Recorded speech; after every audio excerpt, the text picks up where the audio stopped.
বিরোধী দল তো আসলে বিরোধী দল মানে হচ্ছে ঝুঁকি থাকবে এবং ঝুঁকি নিয়েই কাজ করতে হয় এবং আমরা কাজ করেছি অতীতে গত 17 বছর যখন ওনারা সরকারি দলের সাথে ছিলেন, সরকারি দল অবশ্য বিরোধী দল একসাথেই ছিলেন, দুই জায়গায় ছিলেন, মানে সরকারি দল না, আমরা এই জায়গায় নাই, কারণ হচ্ছে যে আমরা মন্ত্রণালয়ে নাই, আমরা হচ্ছে যে বিশেষ দূত না, প্রধানমন্ত্রী বিশেষ দূত না, যেটা জাতীয় পার্টি একসাথে দুইটাই ছিল সেটা আমরা নাই, অতএব আমাদেরকে ওই জায়গায় ফেলানোর চেষ্টা করেন না। তো আমরা সেই জায়গায় আমরা মনে হচ্ছে যে আমরা ফাঁসির ওয়ার্ডার যখন হয়েছে আমাদের গুম খুন, এবং যখন আমরা প্রতিটা দিন যখন একটা দিন যেত আমাদের মনে হইতো যে একটা দিন আরো বেঁচে গেলাম, বা আর একটা রাত কাটলে ভাবতাম যে আরো একটা রাত আমরা হায়াত পেলাম, এরকম করে কিন্তু আমাদের প্রতিটা দিন এবং রাত কেটেছে। তার বিলে আমরা কিন্তু মাঠে ময়দানে ভূমিকা রাখাটা আমরা বন্ধ দেই নাই।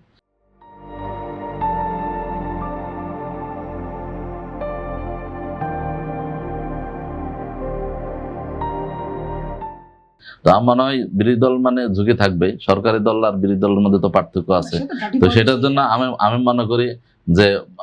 অবশ্যই যদি এইরকম মামলা মোকদ্দমা না থাকে এটা খুবই ভালো, মানে নাচ সংস্কৃতিটা এরকম যদি হইতো তাহলে খুবই ভালো হইতো। কিন্তু বাংলাদেশে বিগত 17 বছরে ফেসিবাদ কায়েমের ক্ষেত্রে এবং হচ্ছে যে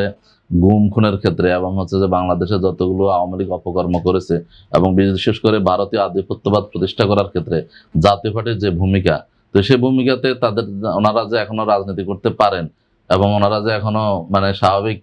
চলাফেরা করেন, এগুলো তো ওনাদের বিরুদ্ধে আসলে ওরকম কোনো স্টেপ কিন্তু সরকার বা হচ্ছে যে আসলে নেয় নাই। যে পরিমাণ ওনারা ভূমিকা ওনারা রেখেছেন এই আধিপত্যবাদ প্রতিষ্ঠার ক্ষেত্রে এবং ভারতীয় আধিপত্যবাদ প্রতিষ্ঠা এবং হচ্ছে যে এই গুম খুন থেকে শুরু করে আওয়ামী লীগের যত ফেসিবাদী কার্যক্রম আছে সেই কার্যক্রমের ক্ষেত্রে ওনারা যে সহযোগিতা করেছেন, সহযোগী হিসেবে ওনাদের অবশ্যই বিচার হওয়া উচিত। এবং সেটা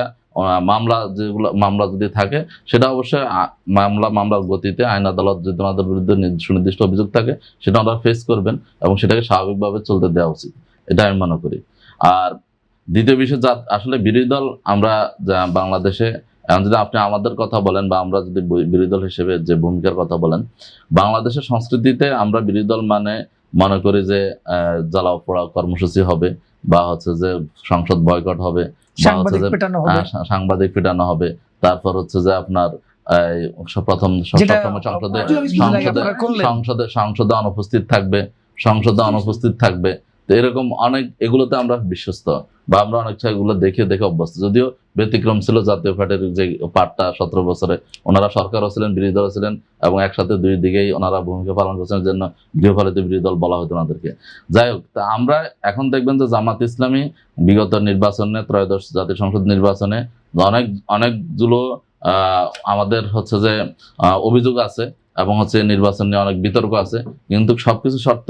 জামাত ইসলামী দেশ এবং জাতির স্বার্থে এবং জুলাই বিপ্লবের যে অর্জন সেটাকে ধরে রাখার স্বার্থে আমরা সেটাকে মেনে নিয়ে প্রথম দিনে সরকারের গঠনের মানে শপথ গ্রহণ করেছে এবং হচ্ছে যে এই সংসদকে কার্যকর করার জন্য জামাত ইসলামী ভূমিকা রেখেছে। এবং আপনি দেখবেন যে জামাত ইসলামী শুরুতেই আমাদের আমিরে জামাত যেটা বলেছেন, ডক্টর শফিকুর রহমান যেটা বলেছেন যে আমরা অবশ্যই সরকারের ভালো কাজের আমরা সহযোগিতা করব এবং খারাপ কাজের আমরা ভুল ত্রুটি ধরে দিব এবং সেটার জন্য জনগণের কাছে সরকারকে জবাবদিহি করব এবং আমরা রাজপথে এবং সংসদে আমরা আমাদের ভূমিকা রাখবো। এবং জামাত ইসলামী সেই ভূমিকা রাখছে এবং আপনি দেখবেন যে জামাত ইসলামী আমরা একটা প্রশ্ন যেহেতু সাংবাদিক কর্মী হিসাবে না করেই পারছি না, ধানমন্ডির 32-এ যে সাংবাদিক পেটানোর ঘটনাটি, এটি অতীতে অন্যান্য বিরোধী দলগুলোর মতো আপনারা এই ভূমিকায় কেন জড়ালেন?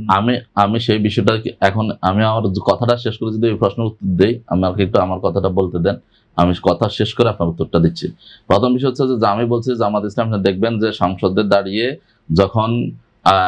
এই জাতীয় সংকট, তেল নিয়ে যখন সংকট তৈরি হয়েছে, জামাত ইসলামী বলেছে যে এটা যেহেতু সরকার সৃষ্ট না, এটা যেহেতু আন্তর্জাতিক একটা কারণে হয়েছে, অতএব সেই সংকট যখন মানুষ দীর্ঘ লাইন এবং হচ্ছে যে রাস্তায় ঘুমাচ্ছে, মানে একটা বিশৃঙ্খল পরিস্থিতি, তখন জামাত ইসলামী প্রস্তাব দিয়েছে যে আমরা এই সংকট মোকাবিলায় যৌথ ভূমিকা রাখতে পারে এবং সরকার সেটা রিসিভ করেছে এবং কমিটি হওয়ার পরে দেশে জাতীয় এবং আন্তর্জাতিকভাবে প্রচেষ্টার মাধ্যমে জামাত ইসলামী সেখানে দেখেছেন, যখন দেখেছে মজুদ্দাররা বা সিন্ডিকেটরা যে এখন আর সুবিধা করা যাবে না এবং বিভিন্ন জায়গায় আগে একদিক থেকে বা একটা সোর্স থেকে তেল আসতো, সেটাকে যখন মাল্টিপল করার জন্য জামাত ইসলাম প্রস্তাব দিয়েছে এবং কথা বলেছে, স্বাভাবিকভাবে সেটা পরিস্থিতিটা স্বাভাবিক হয়েছে। এবং জামাত ইসলাম দেখেছেন এই চলমান বাজেট অধিবেশনে বিকল্প বাজেট দিয়েছে, ছায়া বাজেট দিয়েছে। এটা বাংলাদেশের ত্রয়োদশ এই যে 13টা সংসদ, আপনি এটা কিন্তু দেখেন না। এর আগে বিএনপি দিয়েছিল, বিএনপি না সংসদে বিএনপি দিয়েছে ছায়া বাজেট, বিকল্প বাজেট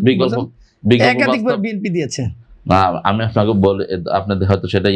দেখবেন জামাত ইসলাম সেই জায়গাটা ভূমিকা রেখেছে। এবং জামাত ইসলামী আপনি দেখবেন যে আজকে সরকারকে যেমন হচ্ছে যে মানে সমালোচনা করতেছে যে যে জায়গাগুলোতে, আবার আধিপত্যবাদী রাষ্ট্রের বিরুদ্ধে একটা ভারসাম্যপূর্ণ কূটনীতির জন্য বা হচ্ছে যে একটা হচ্ছে যে ব্যালেন্স করার জন্য সেক্ষেত্রে ভূমিকা রাখছে এবং উদ্বুদ্ধ করতেছে সরকারকে। পাশাপাশি হচ্ছে যে সেক্ষেত্রে অতীতের বিরোধী দলের মতো মানে সেটা সমালোচনা না করে সেটা ক্ষেত্রে জামাত ইসলামী ভূমিকা রাখছে এবং সহযোগিতা করতেছে। আমরা মনে করি জামাত ইসলামী এই আপনি দেখবেন যতগুলো ইস্যু আছে আমাদের জামাতের, হয়তো আপনি এখন অধিকাংশ সংসদ সদস্য নতুন বা আগের আমাদের প্রথম সারি দ্বিতীয় সারি নেতৃবৃন্দকে ফাঁসির মঞ্চে, তারপর হচ্ছে গুমের মাধ্যমে বিভিন্নভাবে তাদেরকে শহীদ করে দেওয়া হয়েছে। এখন তৃতীয় সারির নেতৃবৃন্দ সংগঠন পরিচালনা করতেছেন এবং সেই জায়গাতে এসে ভুল ত্রুটি আমাদের আছে, সীমাবদ্ধতা আছে, কিন্তু জামাত ইসলামের চেষ্টা করছে বিরোধী দল হিসেবে জনগণের ভাষা, জনগণের কথাগুলো বলার জন্য, জনগণের সংকট নিয়ে আলোচনা করার জন্য অতীতের মতো মানে দল নেতা কর্মীদের প্রশংসা বা হচ্ছে আলোচনা না করে সংকট নিয়ে আলোচনা করার জন্য। আমি আপনার প্রশ্নে আসতেছি, আপনি এটা জামাত ইসলামী যে ঘটনাটা ঘটেছে এটা একটা বিচ্ছিন্ন এবং বিক্ষিপ্ত ঘটনা। আপনি দেখবেন জামাত ইসলামের ইতিহাসে এরকম সংখ্যা বা এরকম এই ঘটনা, এটা আমরা বলবো যে এটা অনাকাঙ্ক্ষিত ঘটনা। এরকম ঘটনার সংখ্যা আপনি খুব বেশি পাবেন না। যে ঘটনা ঘটেছে এটা খুবই অনাকাঙ্ক্ষিত এবং জামাত ইসলামের পক্ষ থেকে এটার জন্য ক্ষমা প্রার্থনা করা হয়েছে এবং হচ্ছে আপনি দেখেছেন যিনি আহত হয়েছেন তার বাসায় গিয়ে সমবেদনা প্রকাশ করেছেন এবং জামাত ইসলামের একটা তদন্ত কমিটি গঠন করেছে এবং বলছে যারা এর সাথে জড়িত হবে তাদেরকে অবশ্যই জামাত ইসলামী শাস্তির আওতায় আনবে এবং সেটা দলীয়ভাবে এবং হচ্ছে যে মানে হচ্ছে যে আইনগতভাবে দুই দিক থেকে জামাত ইসলামী সেই জায়গায়